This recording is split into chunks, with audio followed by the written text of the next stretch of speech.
The US House of Representatives Intelligence Committee has warned against a witch hunt taking place against those alleged by the media to have ties with Moscow.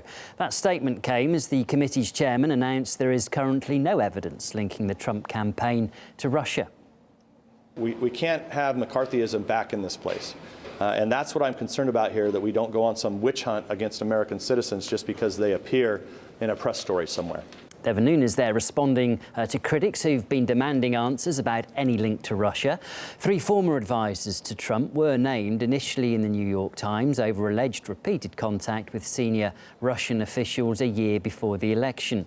The report cited unnamed officials who had leaked the information during a classified investigation.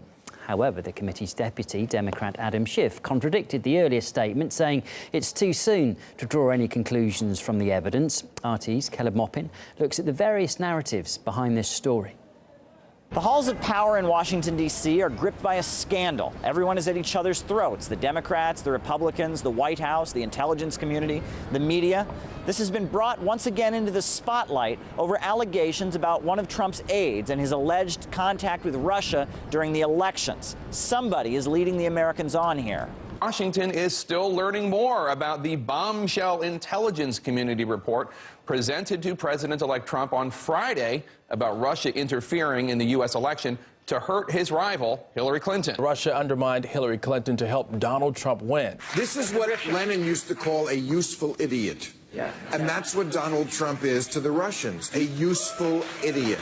Option 1 is to trust the media that has been publishing sensational materials on how the top Trump campaigners have been in constant contact with Russian officials. But they've been basing their reports on what the intelligence community leaked to them.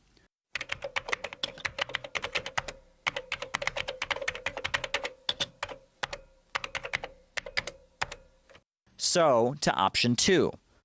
I think it was disgraceful that the intelligence agencies allowed any information that turned out to be so false and fake out. When we have government employees that are entrusted with this and then leak it out, that undermines our national security. And here's what's being said to the head of the Select Intelligence Committee, which is tasked with providing oversight to the intelligence community. Not that I'm aware of. We still have not seen any evidence of anyone from the Trump campaign or any other campaign for that matter that's communicated with the Russian government. But there seems to be a split even within the same committee. Here's what its Democrat member had to say.